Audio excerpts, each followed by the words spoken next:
Qui concerne le Real, les amis, on a quand même une petite information. Juste ici, Opération Salida a la vista. Encore une fois, c'est Rodrigo qui est mis en avant. Le joueur le plus susceptible de quitter le Real à l'heure actuelle serait donc l'attaquant brésilien. Mais bon, on a vu aussi passer des informations. Arsenal s'est retiré de la course parce qu'il y avait aussi des exigences salariales très importantes du côté de Rodrigo. On a vu que Liverpool est allé chercher Ekitike, que Liverpool est intéressé par Alexander Isak. Alors ils font déjà un mercato spectaculaire, les Reds. Je ne suis pas sûr quand même qu'au final ils vont pouvoir aller chercher Rodrigo. Tout dépendra certainement du dossier Alexander Isak. Le quotidien AS nous annonce aussi quand même que Rodrigo n'est pas la seule piste en ce qui concerne les départs. On peut évoquer David Alaba, on peut évoquer Ferland Mendy et des doutes concernant Dani Ceballos et Hendrick. Alors après les amis, on a évoqué déjà un petit peu tous ces dossiers depuis quelques jours. Ça sera très compliqué de faire partir un joueur comme David Alaba, ça sera très compliqué de faire partir un joueur comme Ferland Mendy et Dani Ceballos et Hendrick. C'est deux dossiers différents, je pense, parce que, à mon avis, du côté du Real, déjà Hendrick, comme on l'a évoqué hier, ça ne sera pas un transfert, donc il ne veut pas partir. Dani Ceballos, lui, il est visiblement, il fait partie des joueurs sur lesquels Xabi Alonso se dit ça sera peut-être un joueur de rotation, donc c'est quand même difficile d'imaginer un départ de David Alaba. Je pense qu'il ne veut pas partir et au vu de son salaire, c'est compréhensible. C'est l'un des joueurs les mieux payés du Real. Et puis pour Ferland Mendy, il a prolongé. Et il n'y a personne, tout simplement. Aucune équipe ne s'est manifestée pour le moment depuis le début du mercato pour venir signer Ferland Mendy. La une de Marca, on retrouve Kylian Mbappé qui va donc obtenir son numéro 10, le numéro 10 laissé vacant par Luka Modric. C'est une question de jours avant que le Real ne communique officiellement sur cette attribution du numéro 10 à Kylian Mbappé. La petite information qui confirme un petit peu ce que l'on a vu sur la une du quotidien, c'est en bas. Alta tension con Ter Stegen, donc du côté du Barça. Des tensions entre le club et le portier allemand. On poursuit les amis avec une petite information à l'issue de cette Coupe du Monde des clubs. Une prime de 280 000 € a été offerte aux joueurs pour avoir été jusqu'en demi-finale de ce mondial des clubs. Ce montant avait été négocié en amont de la compétition. En amont de la compétition, par les capitaines du club. Voici la répartition de ces 280 000 €, puisqu'il y avait évidemment divers objectifs à atteindre, donc on ne sait pas de combien aurait été le montant si les Merengues avaient remporté la compétition. En tout cas, c'est 280 000 € par joueur, 50 000 € pour être sorti des phases de groupe, 80 000 € pour avoir atteint les huitièmes, 150 000 € pour avoir atteint les demi-finales de la compétition. On a une petite information importante qui concerne cette journée de samedi, aujourd'hui le 26 juillet. C'est une date importante pour le jeune Joan Martinez puisqu'il devrait rejouer aujourd'hui après près d'un an d'absence. Joan Martinez devrait jouer cet après-midi avec la Castilla. Ses premières minutes officiel, même si ça sera un match amical, ses premières minutes depuis près d'un an pour Joan Martinez. Ça fait partie du plan, du processus pour le jeune défenseur. Le processus, c'est qu'il revienne à 100%, qu'il joue avec l'équipe réserve et suivant évidemment ses performances et les sensations du joueur, comme on l'a évoqué hier, il y a des chances que Joan Martinez soit inclus dans l'équipe première du Real, peut-être dans quelques semaines. En tout cas, voilà, le plan se passe bien. On suivra, peut-être qu'on aura des informations dans le courant de la journée, on en parlera peut-être demain, par rapport à ce retour sur les terrains pour le jeune défenseur espagnol. Autre information du quotidien AS, le Real Madrid est clairement en admiration devant le profil de William Saliba et continue de suivre un petit peu ce qu'il se passe entre Arsenal et le défenseur français au sujet de la prolongation de contrat du joueur. Dans tous les cas, Arsenal ne veut absolument pas le perdre et continue de voir Saliba comme un joueur intouchable. Alors ça les amis, c'est à l'instant T, mais on peut imaginer que si les discussions, négociations entre le Français et les Gunners n'aboutissent pas, on peut imaginer très simplement que dans quelques mois, ça sera beaucoup plus simple pour le Real Madrid de discuter, de négocier avec le joueur, mais aussi avec les Gunners. Si les Gunners commencent à se faire une raison et à se dire bon, il ne veut pas prolonger, on va devoir le vendre, sinon il partira gratuitement en 2027.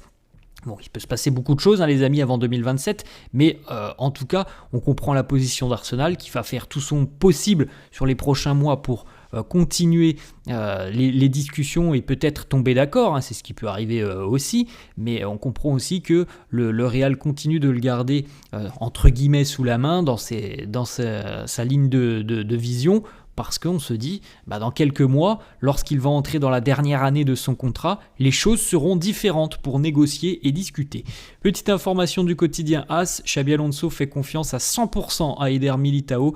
Il estime que le défenseur brésilien peut revenir à son meilleur niveau et peut être aussi très important dans le système défensif du Real. On a beaucoup parlé de la défense cette semaine, les amis. On sait qu'on a compris, je pense qu'il y avait une place attitrée pour Dean Huijsen. Il y a beaucoup d'interrogations autour de David Alaba. Beaucoup d'interrogations par rapport au niveau réel de Raúl Asensio, beaucoup d'interrogations aussi par rapport au futur d'Antonio Rudiger, parce que Rudiger, comme on l'a déjà évoqué, il est sur la fin de sa carrière, c'est pas un joueur qui va encore jouer, je pense, 3-4 ans au plus haut niveau, donc au final on a une vraie certitude, c'est celle qui mène à Dean Huijsen, et puis ensuite on espère évidemment un retour en grande forme d'Eder Militao. Maintenant, avec ce qu'a connu Eder depuis près de 2 ans maintenant, on peut aussi avoir des doutes. Quand tu connais 2 ruptures des ligaments croisés en 2 ans, c'est quand même difficile d'imaginer que le retour de Militao se passera bien. On lui souhaite, on l'espère, c'est un jeune joueur quand même Militao,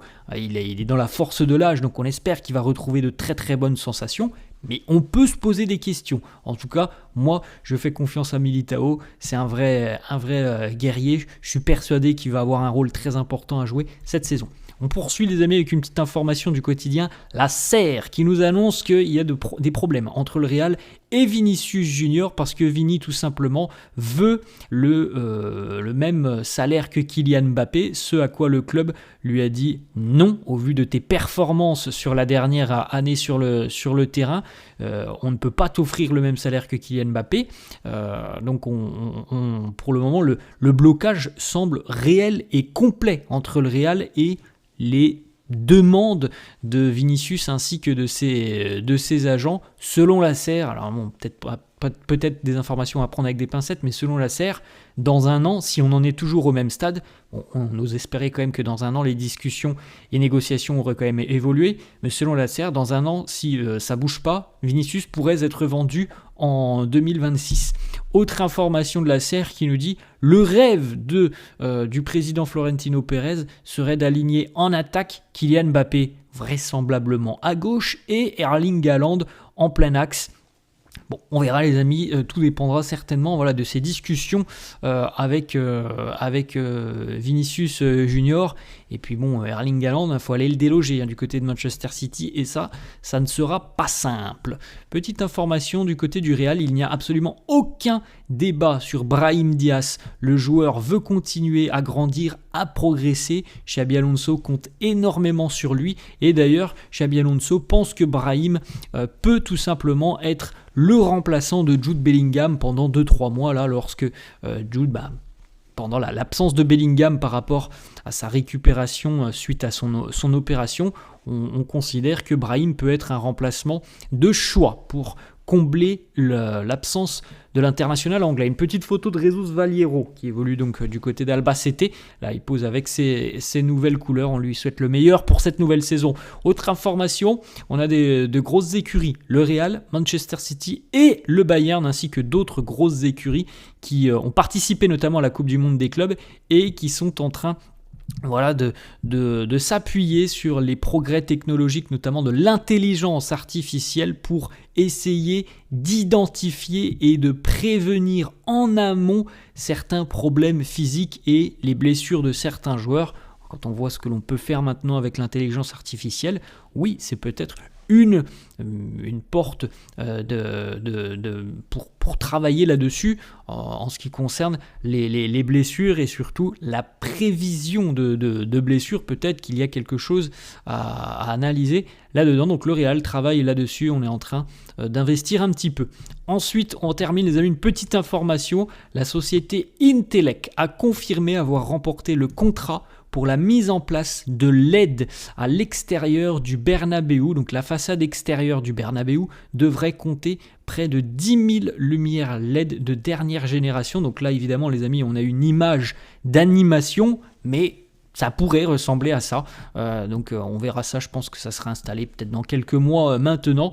Mais voilà, on va vraisemblablement avoir quelque chose de beaucoup plus interactif à l'extérieur du stade, parce que franchement, à l'extérieur du stade, hein, les amis, cette enveloppe métallique, sans animation de couleurs, sans jeu de lumière, c'est pas phénoménal non plus, hein. L'architecture du stade, l'intérieur du Bernabéu, je trouve très très beau.